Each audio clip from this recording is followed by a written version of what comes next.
All right, let's get this meeting started. First item on the agenda is, surprise, surprise, covering the front desk at lunch again. Bob? If you're like most people, you probably watched this group and were horrified by the way these people treated each other. You may have thought that Leo was a pushover, that Faye was pushy, and that Bob just didn't care about this issue one way or the other. You probably noticed these behaviors because they smack the observer in the face. You can't help but notice them. Because we notice them, we tend to view the behaviors as the problem. But the behaviors are mostly a symptom of a bigger problem. I mean, I suppose it's possible that Faye is always a jerk and that Leo is always this weak and maybe Bob is always this bored, but it's not very likely. Chances are that most of these behaviors are in response to something. And in this case, the behaviors are in response to what's missing, which are rules. There were no rules that this group followed for how to generate new ideas, make decisions, or get its work done. Now, let me give you an example. I just bought Monopoly Canada, which is a great game, and there are at least 11 pages of rules that everyone who plays needs to know about and agree to before the game begins. There are rules about what to do when you're the banker, how to buy property, how to auction property, sell properties, buy houses, go to jail, get out of jail, free parking, you name it. If everyone played by their own rules, no one would play the game. We do this with sports games as well. In soccer, for example, there are over 130 pages of rules. In most group gatherings, though, there are none. No rules, only topics.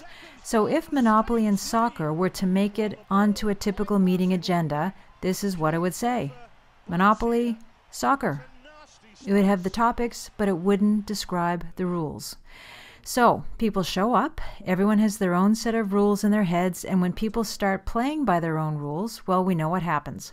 Nothing gets done, people get frustrated, they start behaving badly because they're frustrated, and then everyone starts blaming everyone else for the fact that nothing's getting done. Frank, Faye, hello. Could I refer you to ground rule number 2, respect for each other, right? That's why I'm talking, and you're listening. Now, Frank, I know you're new here, but Faye, I would expect more from you. If you want to share something, share it with the whole group, not just with Frank.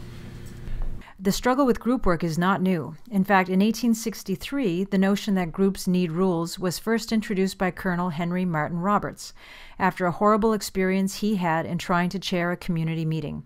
He was so shaken by the experience that he vowed to never set foot in front of another group until he knew more about how to do it. And his research led him to create Roberts' Rules of Order.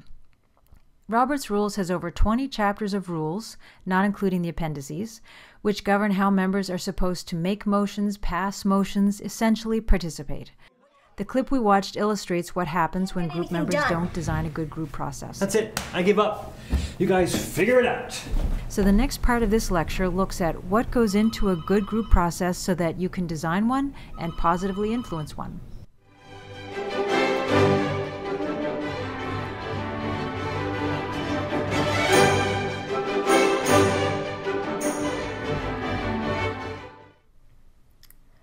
So a quick recap. We've said that a group's process refers to the rules it's agreed to follow in order to get its work done, just like the rules in Monopoly and soccer.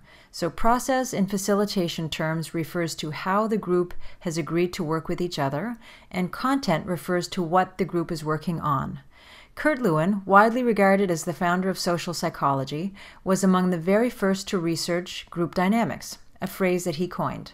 His research showed a common tendency that anyone who has been part of a group has experienced for group members to over-immerse themselves in the content of their discussion and fail to design an effective group process.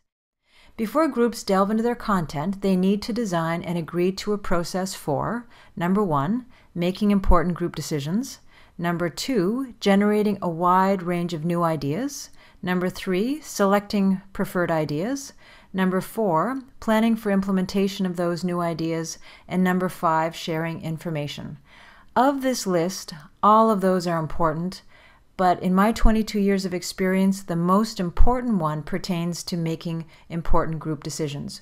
Groups need to agree in advance how they're going to make the decision and what type of decision-making method they're going to use in order to reach that decision.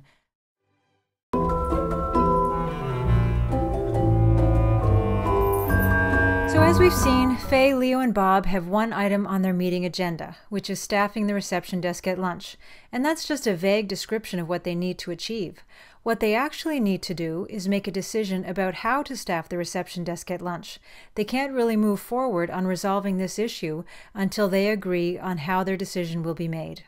So the first part of designing a group process involves analyzing each meeting agenda item and determining whether or not it's for information sharing only, or does the item require a decision.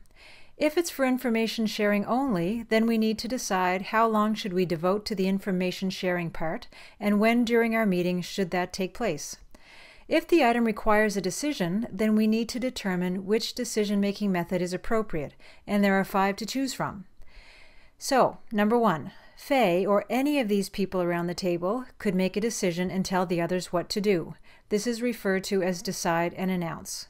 Now, decide and announce often gets a bad rap because it's the decision-making method that many people resort to when they're just fed up with collaboration.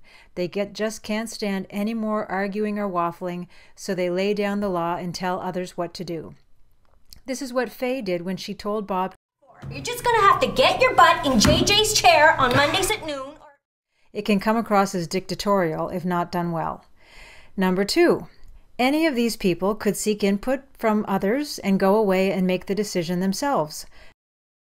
This is referred to as seek input and decide.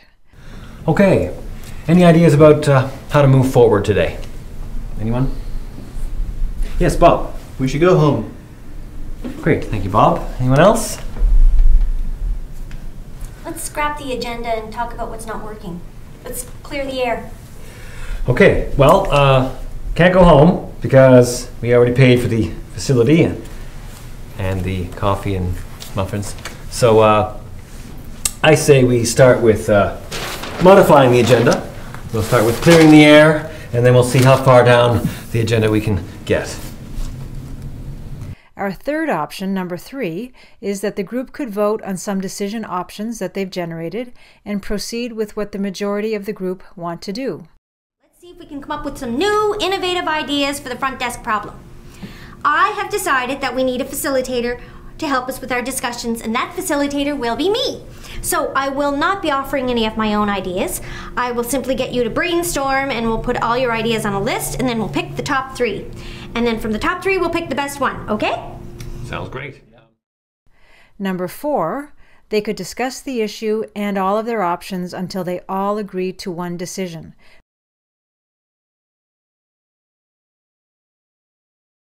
This is referred to as consensus. And option number 5 is they could let a subcommittee or someone else in the group make the decision. This is referred to as delegation. Each of these decision-making methods have advantages and disadvantages, and they're all appropriate in certain circumstances. So the next part of this lecture will outline when it's appropriate to use each.